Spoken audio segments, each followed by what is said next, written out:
So, we all know that we are living in a situation that is absolutely critical in our planet. We are losing our rainforests, our tropical forests, at a pace, at a speed that's absolutely terrible.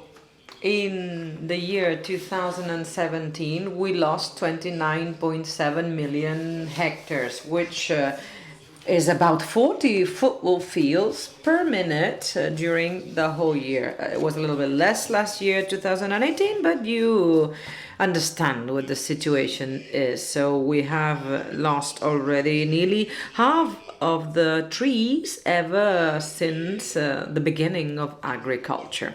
Now, from a fourth and a third of all the marine species have part of their life cycle that happen in the coral reefs. So if you remove them, the coral reefs, a third or a fourth of all the marine species simply become extinct. So that is a total ecological collapse. It's total ecological chaos. And we know this, and as of course you know as well, Greenland is melting. Exactly, that's the word in Spanish. Speaker couldn't think of it. Greenland is melting at an unprecedented speed, and we have continuous natural disasters, fires, floods, hurricanes, droughts, you name it. You just need to read the news. Take a look at the newspapers and it's alarming. We are running out of insects. We're losing insects. We're losing bees. And if we lose bees, we lose pollination. We lose fruits because that's what follows in the chain. And here is an image that I found. We have somebody from Puerto Rico in the room, right? So this is from Puerto Rico. Brad Lister, scientist Brad Lister, returned to the Puerto Rican rainforest after 35 years, only to find that 98% of ground insects had vanished there.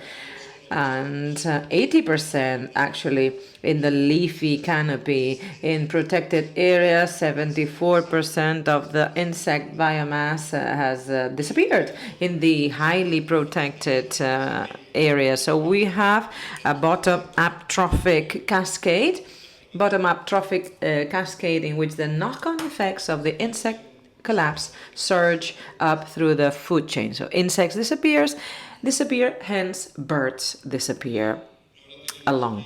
Now, in the whole world, we are witnessing an unprecedented species extinction rate. This is accelerating and this is causing huge impact, as the Intergovernmental Science Policy Platform on Biodiversity and Ecosystem Services points out. Here in Spain, also some bird species are disappearing. Many species have not been seen for a long time in Spain either. So this extinction began with us, with ourselves, with human beings. We've lost the great fauna, the megafauna, and as Alfred Russel Wallace said, and I quote, "It is clear, therefore, that we are now in an altogether exceptional period of the Earth's history. We live in a zoologically impoverished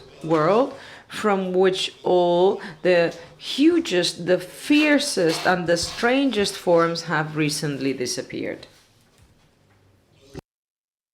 We know that we are witnessing the sixth grand extinction.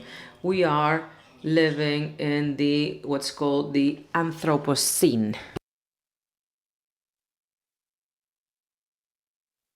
Paul Crutzen, Nobel laureate from the Netherlands, he defines the Anthropocene as the Earth's most recent geologic time period as being human influence or anthropogenic based on overwhelming global evidence that atmospheric, geologic, hydrologic, biospheric, and other Earth system processes are now altered by humans.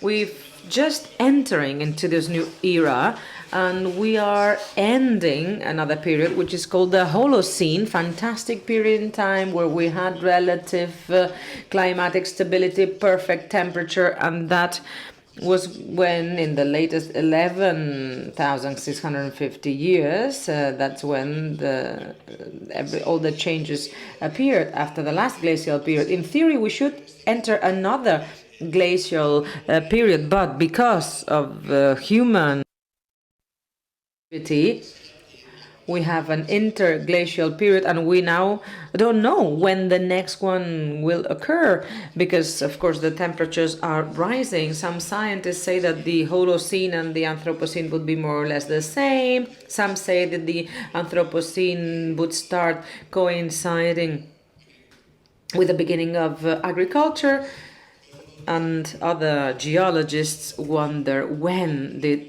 Anthropocene began, really. And they actually point out to the year 1950 as the hallmark that they call the Great Acceleration.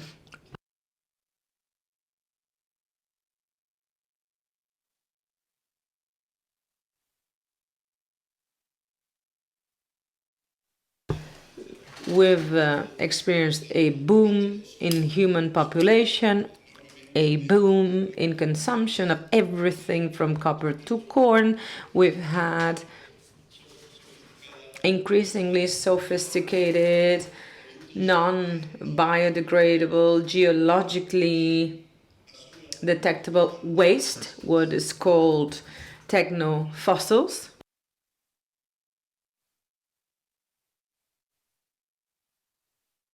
This is the great acceleration. Everything explodes, everything boosts.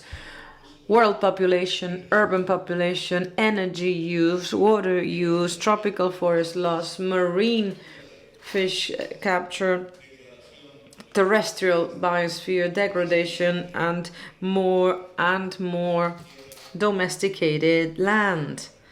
So land, soil used for agriculture, hence more fertilizer consumption, paper production, more transportation, international tourism, more carbon dioxide, nitrous oxide, increased methane, and of course rising surface temperatures. Now recently I was with my wife in Rio de Janeiro, where the Museo do Amanhã is located. It's the Future Museum, that's what it means in Portuguese, and there's this exhibition called precisely the Anthropocene.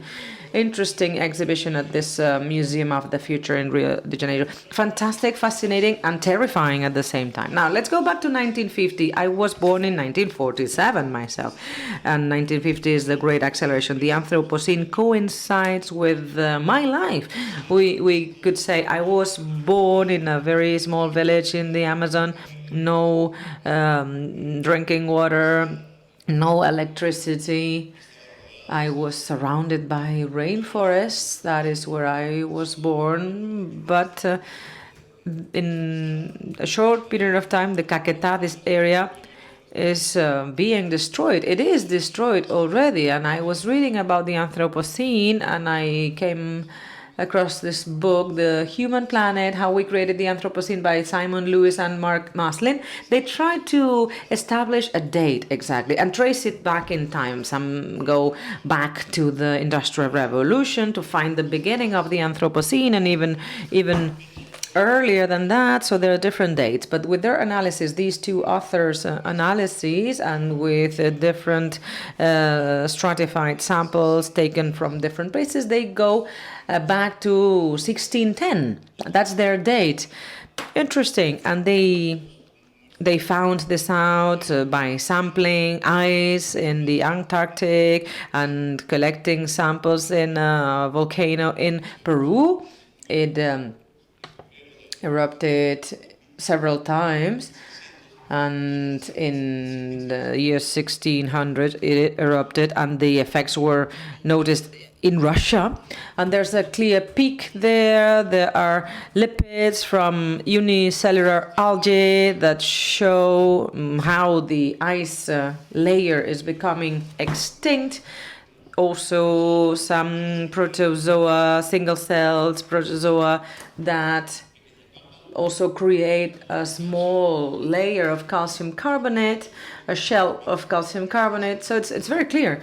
It's very clear. And they found also samples in some caves in China And it's very interesting because there was the appearance of maize pollen in the year 1600 in Italy, showing that maize, got there from America, and that coincides somehow with the ice age as depicted by Hendrik Abercam, Dutch painter that devoted his life to painting these scenes of intense cold and ice, depicting the little ice age in his country, in Holland. So that is the process.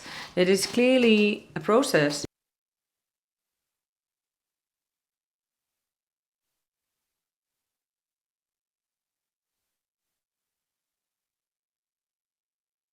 Let me just leave the text on the screen for you to read, but what it's clear is, according to those researchers, the two authors, it's this date, 1610, reflects the conquest of America, when America was conquered or invaded.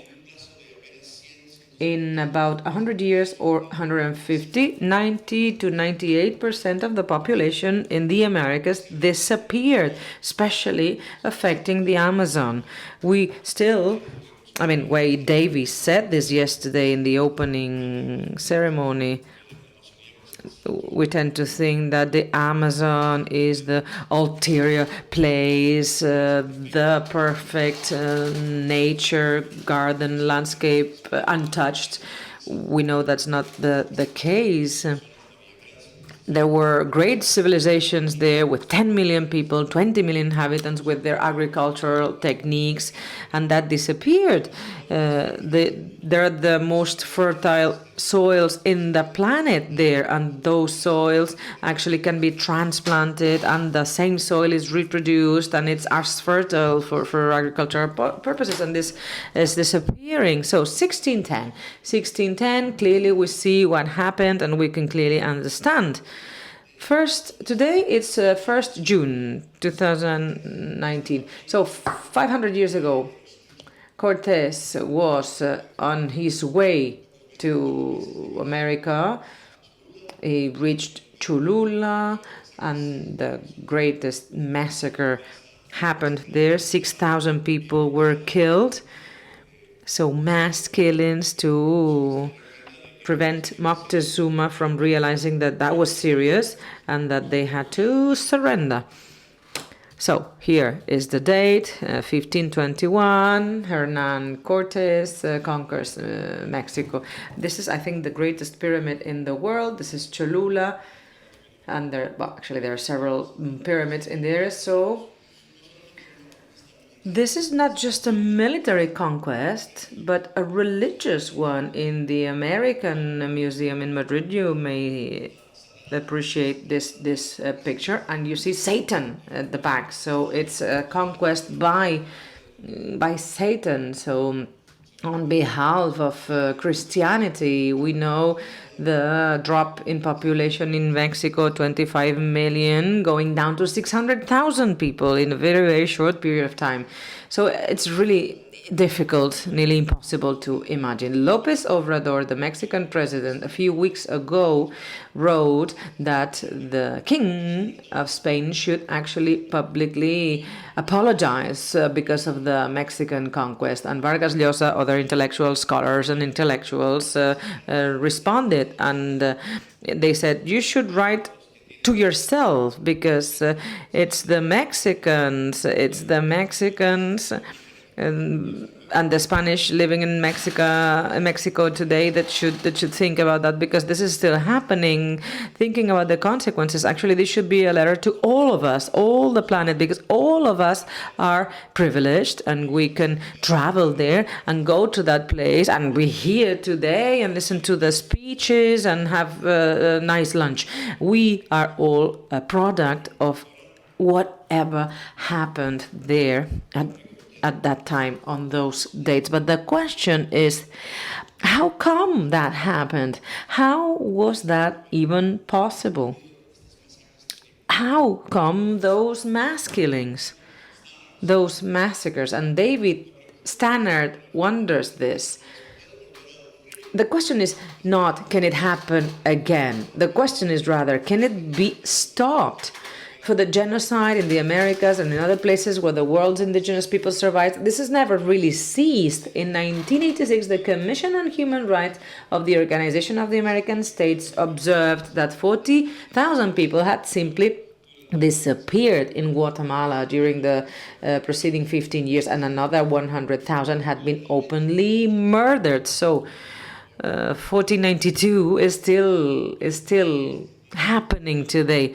Activists, indigenous activists are being killed, so no swords being used anymore, but guns. And the massacres continue. And at the same time, we have witnessed, well, the destruction of our fauna, slaughters of fauna and plants, with the tree cutting in Europe as well. I mean, the Europeans got to the Americas, and the indigenous peoples died at the hands of the weapons, also because of epidemics, and they had a whole continent full of wealth and richness that they brought here into Europe, and that was the engine of the European development. I mean, Europe, which was merely a peninsula. You see here buffaloes, skulls used by the indigenous in a very rational manner. However, in some places, well, hunting was just a sport, and one buffalo dead, fewer and fewer Indians, of course. This affected and this caused the disappearing of whole villages and places. So we cannot forget this connect of what happened in 1492. That was when the world began, according to Felipe Fernandez Armesto. It's a Spanish, British historian, and that marks the beginning of a process that would bring peripheral Europe and Asian peninsula, which center was, until the 14th century, the Middle East, to world dominance. And the capital was Damascus and Baghdad. Those were the centers at Eurasia. And because of this sudden invasion and discovery, 1492, the Americas, Europe, became dominant. Sometimes we hear about those words, the old world and the new world, but if we go to the year 2600 before Christ, just like in Egypt we have Saqqara, in Peru we have Norte Chico.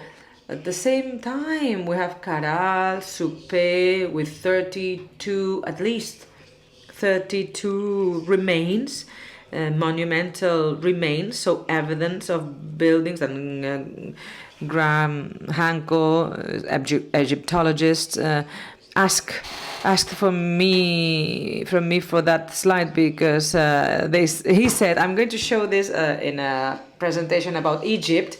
It's from Mexico, and I'm sure no one will realize. So here are examples. Two civilizations being born at the same time. So we can no longer speak of the New World and the Old World, because these are two old worlds that were separate, that entered into contact to the detriment, sadly, of the Amerindian world. Graham Hancock has just published this book. I haven't finished it yet myself, but it struck me the important serious loss in North America as well. This is one of the areas that's still preserved, but hundreds of places have been lost completely.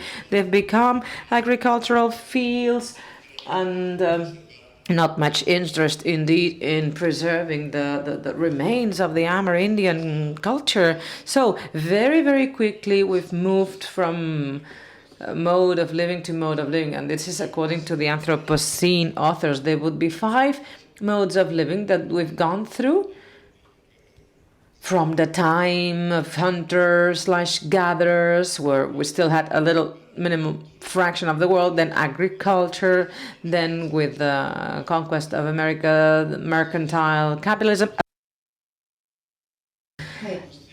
industrial capitalism, and consumer capitalism.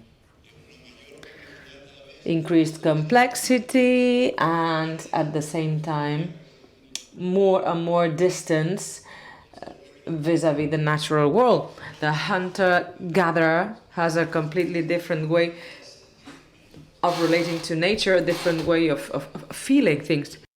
Paulo Amaringo spoke in the morning about his memories, but I've lived with the indigenous in the Amazon, and someone tells me a boat's coming, and I try to pay attention, and I can't hear nothing. So it's a different way of perceiving things and sounds and sensations. Then comes the agriculture, more energy, but also greater gap, greater distance, and with commercial capitalism, well, we human beings turn into slaves. So purely workforce, labor force. Industrial revolution, what kind of relationship did they or do we have with the natural world today, with the shopping malls, etc. So the gap is grown bigger and bigger. But I've been wondering myself, these are two different worlds. Really? What is the difference? I'm not sure, and I have not found a single paper with a comparison between the type of agriculture at the time in Eurasia and the type of agriculture at the time in the Americas.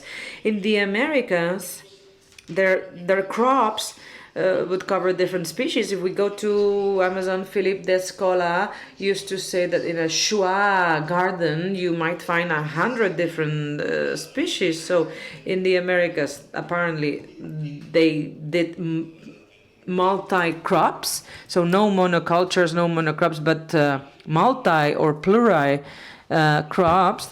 And I'm not going to read all this because of course I don't have the time, but if you take corn, for instance, maize, it seems like the stem, the stalk is fixed, but the root is what creates this mixture, this wet, damp plant, preventing it from parasites and being perfect with its dampness for droughts when periods of droughts arrive. So very useful for Amerindian crops. And it's not just the crops, but the huge variety. If you travel to Mexico or Peru, there's so many corn and maize varieties and pumpkins and chili, so many different chili varieties. It seems that in America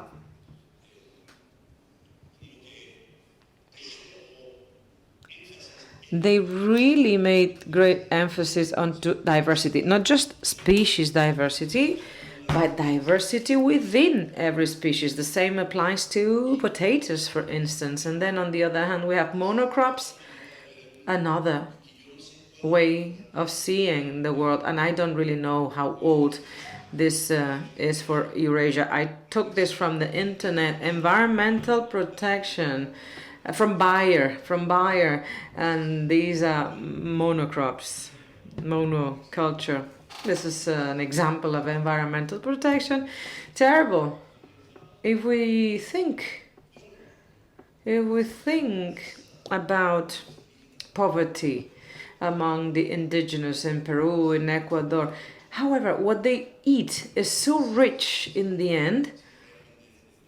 I wonder really, is there enough food for them? I wonder if the amount is enough, but the variety for sure is much higher. If food is varied, this means varied microbiota, because 90% of our cells are full with microbes and bacteria and viruses that we have in our bodies, and they also need this diversity. The greater the diversity, the greater the protection. Now, thinking about whether this is Eurasian or not, whether these are monocrops or not, I found this quote from the Leviticus, where we read Do not plant your field with two kinds of seed.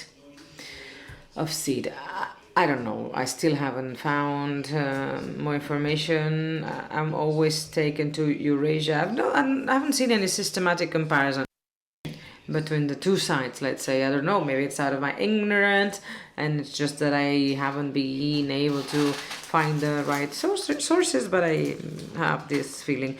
Humboldt, when he was traveling through the Americas, he was complaining about the monocrops introduced by Europeans, and he complained that that was a complete disaster because they were duplicating the European agricultural system everywhere. And we eat less and less species. I think we only eat 3 plant species in agriculture.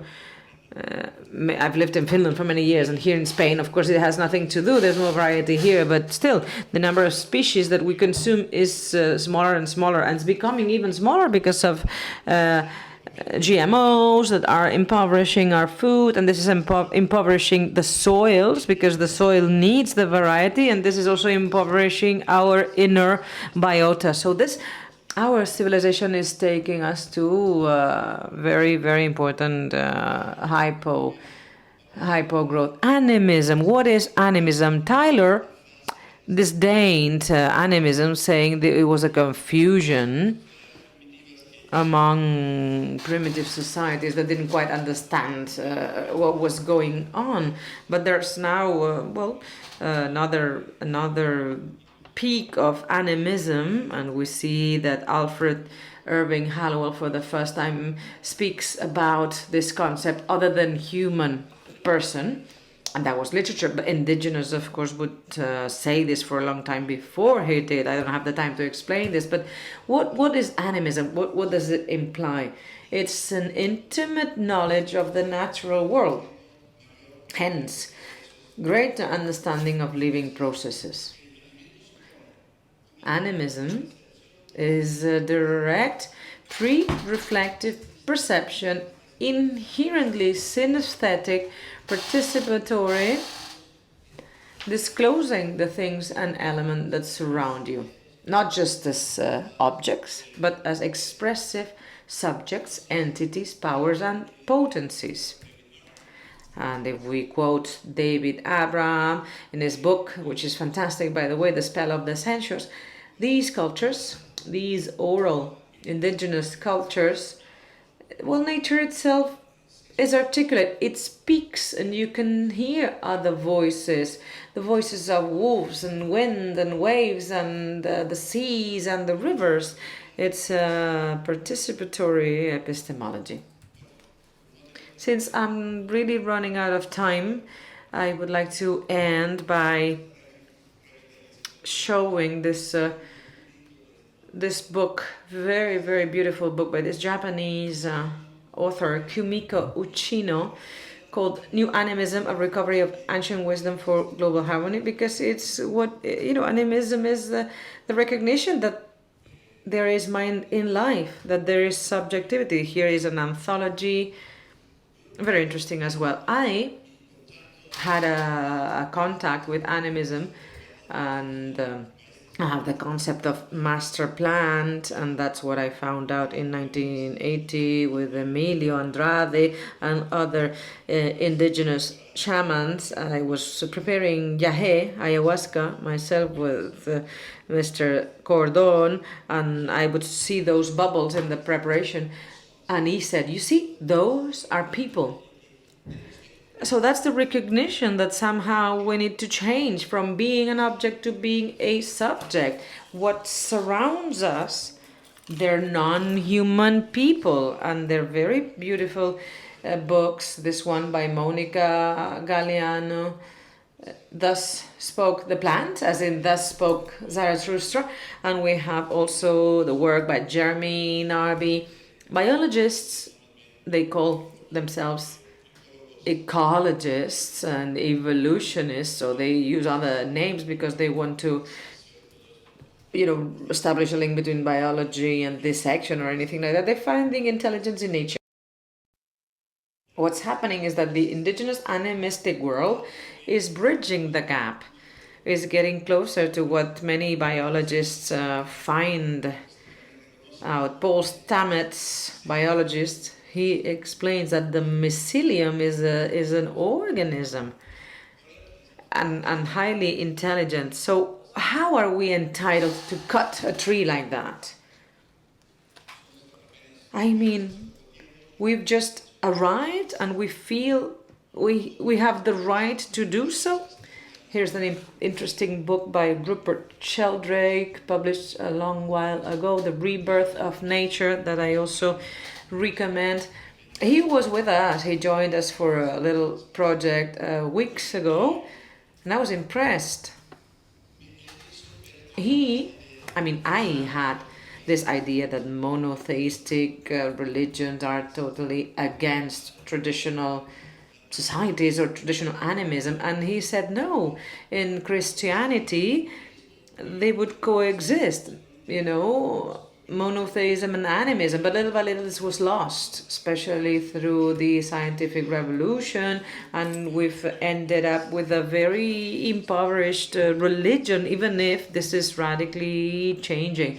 If you read this call from the Pope Francis, it's fantastic, and I hope that the great religious groups and other large monotheistic religions can join together. I hope we can join together, and then nature would be at the core, and our dogmatic differences are relatively peripheral.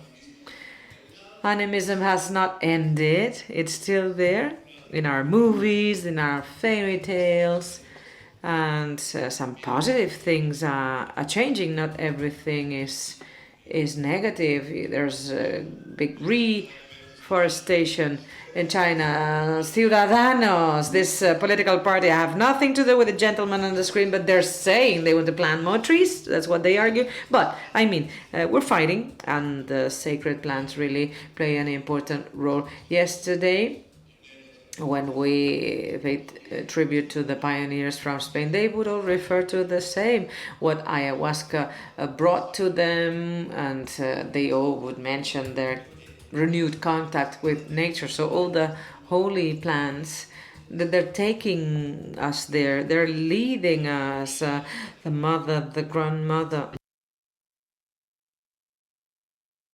If you read this piece of news, in Bolivia, they found evidence harming and DMT. Maybe this is directly related to ayahuasca, maybe not. And just to finish, in Florianopolis in the south, we've conducted a series of experiments led by Dave Millar. We've found out that if ayahuasca, the liana, is planted together with fast-growing trees, actually, they can grow together. They can coexist and literally grow together. You see this tree, the Verapubu and the liana, if they generate a lot of biomass, this can then be used to recuperate more soil. So we can think about recovering soils and lands that have been destroyed by stock breeding, and we know the harmine and harmaline that is greatly medicinal. Even if we remove DMT, with great plantations of bee caapi, this could be used for remedies of all sorts and compete against the pharma companies. Now, of course, we cannot do this apart from the indigenous peoples, because they are only 4% of the world's population. However, they are the ones that are protecting 80% of the world's biodiversity. The situation in Brazil is terrible, as you know, but here are the differences. You can see this here: development, the Western model, and indigenous preservation and conservation. So we cannot change history, but at least we can understand it and then take the necessary steps to stop the worst factors and remedy the situation as much as possible. Thank you.